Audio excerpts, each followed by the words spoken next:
To get our discussions underway, I would like to talk today about you and me, and in general terms of what I hope we can accomplish together. But before we become enmeshed in the elusive speculations of how the cello is to be handled to best advantage, permit me to give you first a sample of my playing. Two brief movements from Paul Hindemith's solo sonata, one lively, one slow. Not only will this let you see for yourself how you relate to me, and if you feel you can trust my advice, but I also like the idea of starting this series with a great composition coming alive. The continued emphasis on what the ear perceives will make us verify every analytical detail through the quality of actual performances. And thus we shall heed Mephistopheles' sardonic words to a scholar in Goethe's Faust. Gray, dear friend, is all theory, and verdant life's golden tree.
To amplify what my playing has told you about me, I only need to add some personal data.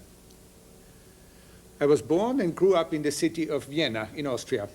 I began my musical studies there and continued them at the music academies of Cologne and Berlin with Paul Grömer, and afterwards in Paris with Joran Alexanian.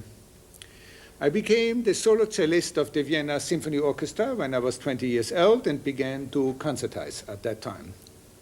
4 years later, I came to the United States. I was at first the solo cellist of the Chamber Orchestra of the New Friends of Music in New York City, and later of the Metropolitan Opera Orchestra. I have performed and recorded with professional string quartets ever since 1940, first with the Gordon String Quartet and later with the Berkshire Quartet.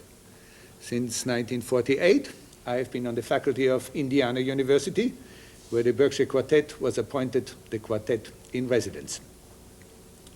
In these 30-odd years at the university, I have taught a great many cellists of varying background and talent. Many were highly gifted, and by enhancing my knowledge and kindling my imagination, they have put me very much in their debt. With others, I needed to be a veritable alchemist, trying to turn lead into gold, but they have taught me patience and perseverance. All of them have helped me to observe what works on the cello and what does not. What I have to say to you then will of necessity be of a personal nature, but it won't be haphazard. Now, about you. To whom should I address my observations? I would say to any and all who have high aspirations to become the finest cellists they possibly can. Once the gifts of sensitive ears and nimble fingers and an imaginative mind have been ascertained, it is the quest for constant growth that marks the true artists at any level of achievement. They always remain eager to explore the untried and to reap the benefits of shared counsel. In addition to aptitude and motivation, I will have to presuppose in my listeners some previous experience with cello playing and with music and musical terms. Since I intend to deal with cello performance at any stage, all the way up to its most sophisticated aspects, I must perforce avoid explanations of elementary terminology. Rank beginners will therefore have to be excluded from our deliberations, although I shall frequently touch on what I consider to be basic facts and problems. I will address above all the young cellists on a professional track, whose minds are excited by the first meaningful glimpses of the wondrous world of which they expect to become honorable citizens. I shall talk to them of the standards they can expect upon entering and graduating from colleges and conservatories, and of the criteria they will have to meet as soloists and as future members of small and large ensembles.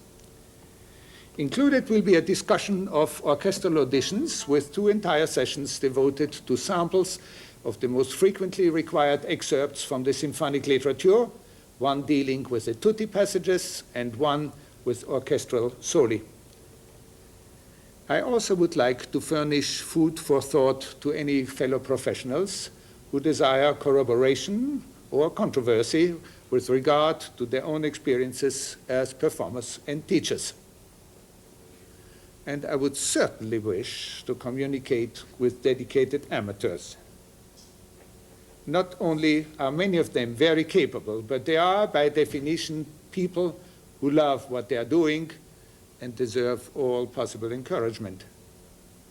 Perhaps a few relatively simple technical clarifications could open new vistas onto more colorful dynamics, onto steadier rhythms, and a more reliable intonation, and a richer inventory of bow strokes.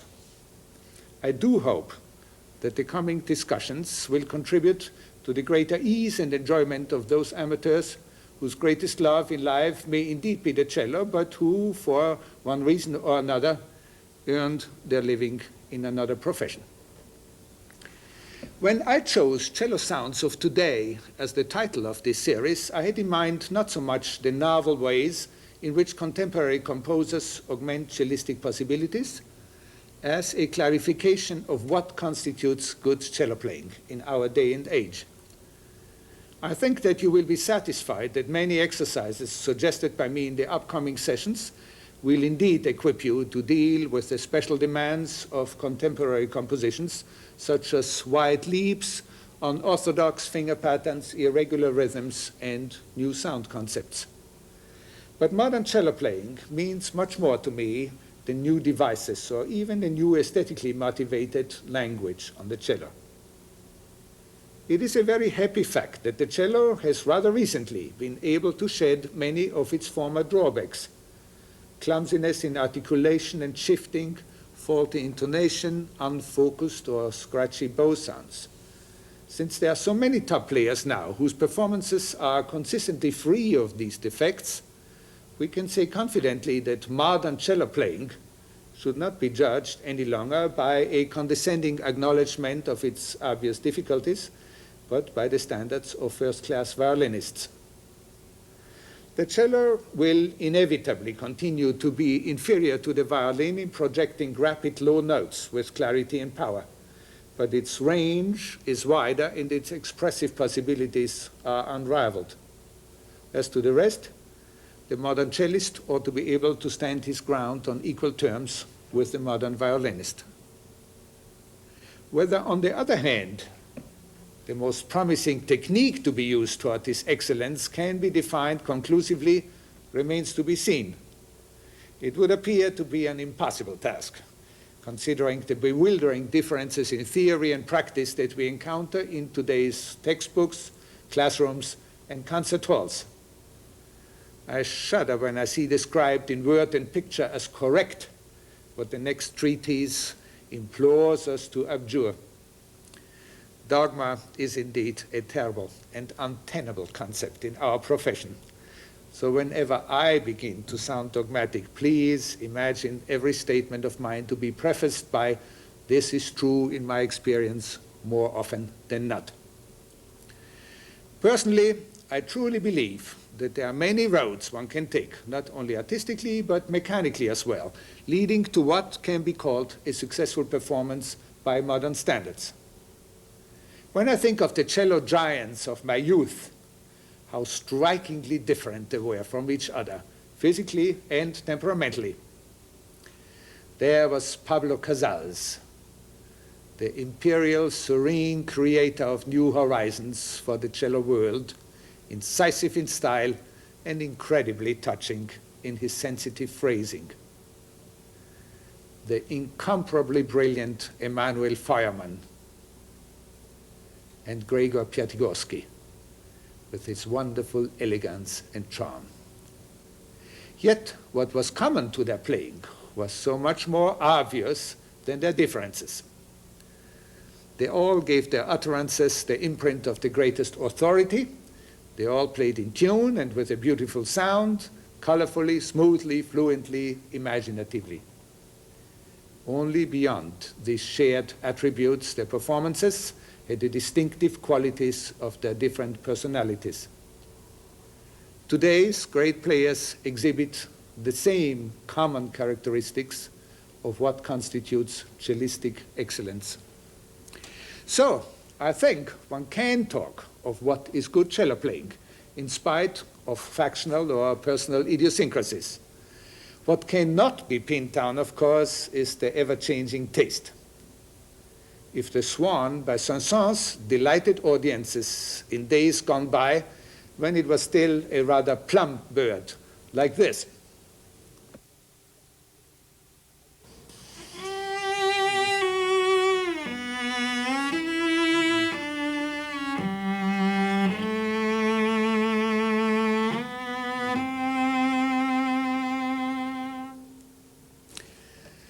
And then reaction set in after a while toward a more slender style.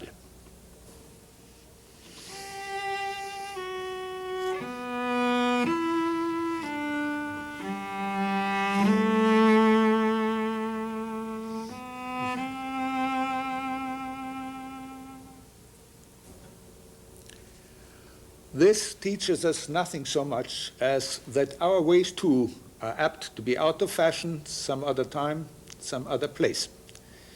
Meanwhile, we are all conditioned by many circumstances peculiar to our civilizations and can do no better, whether we are innovators or epigones, than to study, search, feel, believe, and then be modern by having a minimum of physical shortcomings interfere with our aesthetic convictions. To combat these shortcomings will be the task of our coming sessions. What weapons to choose in this struggle is surely debatable. So don't be alarmed to see me demonstrate bowings and fingerings and make statements differing from those you are used to. You will have to encounter and understand many options before you can tailor them to your personal needs and convictions. What matters more to me than complete agreement on every technical detail is the faithful adherence to a sequence of 3 steps, from which I think we should never deviate. First, forming in our minds the clearest picture, any way we can, intellectually or intuitively, of what we want to express. Second, choosing out of our experience the best instrumental means for the realization of our wishes.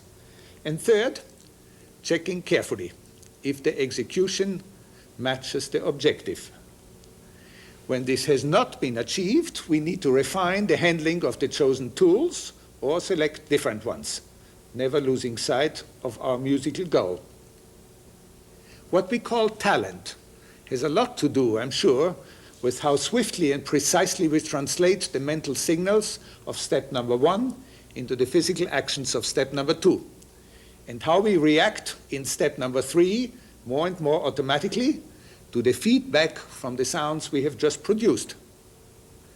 It is easily said, but we do not always remember that in order to play exactly as we feel, the sequence of these 3 steps must be kept in its proper order. Otherwise, we waste an awful lot of time practicing against the nature of the music in front of us. We need to be bold in facing it squarely, without building what the Germans call Eselsbrücken, donkey's bridges, that skirt the problem instead of solving it. Let me cite an example from Cello. This is Ernest Bloch's magnificent vision of King Solomon, of the splendor of his court, the passion of the Song of Songs, his invocations of the God of Israel. Bloch indicates no program beyond the title. All he writes in the beginning is lento moderato, very freely, like a cadenza. The opening measure shows one vivid exclamation, an accent followed by a swell up and down on the single note, under a fermata, mezzo forte, espressivo. This is not easy to accomplish on one bow stroke, and Bloch's challenge is not always met. One steady crescendo from pianissimo to mezzo forte, as it is heard sometimes, does not seem to do justice to Bloch's choreography, which demands an immediate large gesture from Solomon, rather than his slow emergence from the wings with center stage reached only at the second measure. It does not seem to me to be far-fetched at all or inappropriate in this pictorial context to see in this opening the prophet of the Ecclesiastes speaking, Solomon discoursing on the vanity of vanities. If I then picture the king in his legendary wisdom to sigh, vain, all is in vain, all is in vain, everything in vain, I shall have established for myself a strong and idiomatic concept for what is step number 1 in this case. As to step number 2, how is this image to be brought to life? For me, it calls for a deep initial accent at the frog rather than a brief sting at the tip. A very carefully apportioned bow stroke is needed, close to the bridge, with strong support by the right thumb, The swell helped by contrast in the intensity of the vibrato. The bow initially inclined toward the scroll and gradually turned onto its full hair. Let's try it.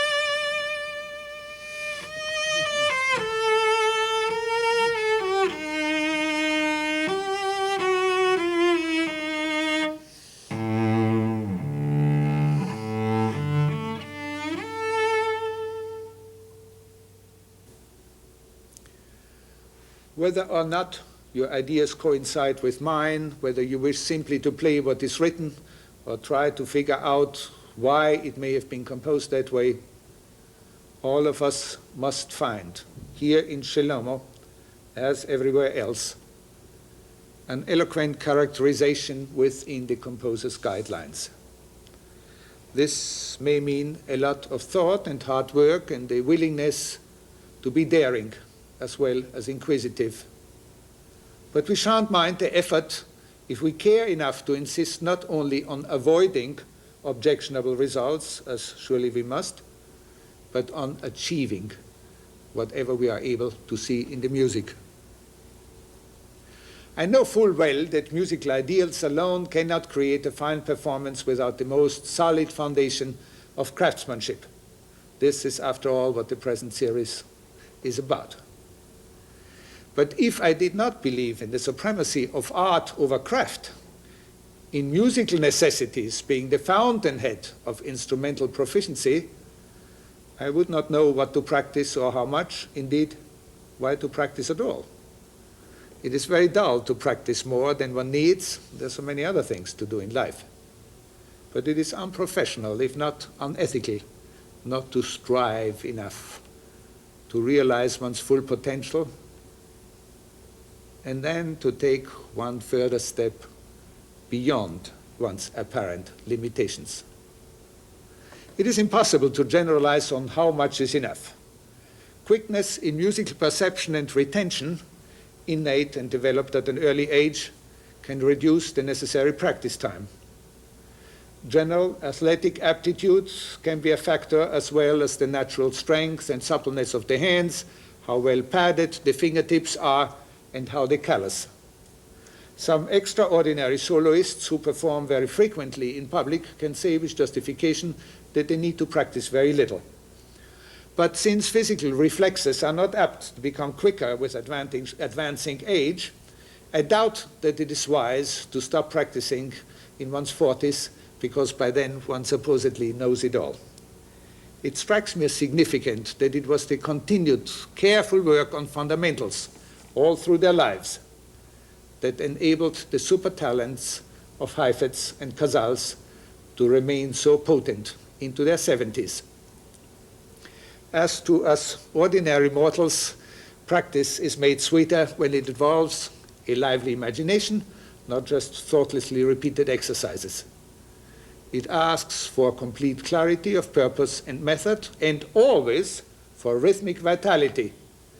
If we can do no better than just to go through the motions, we may just as well take a walk. Don't draw your inspiration only from your favorite cellist.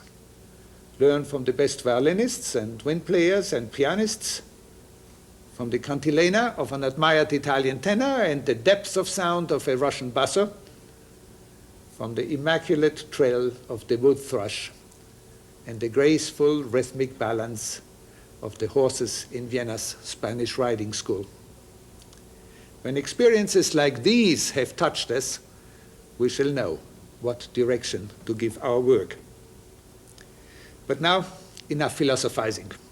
At our next session, we shall begin to discuss in detail how one may acquire the manifold and finely honed tools of a serviceable cello technique. Until then, goodbye.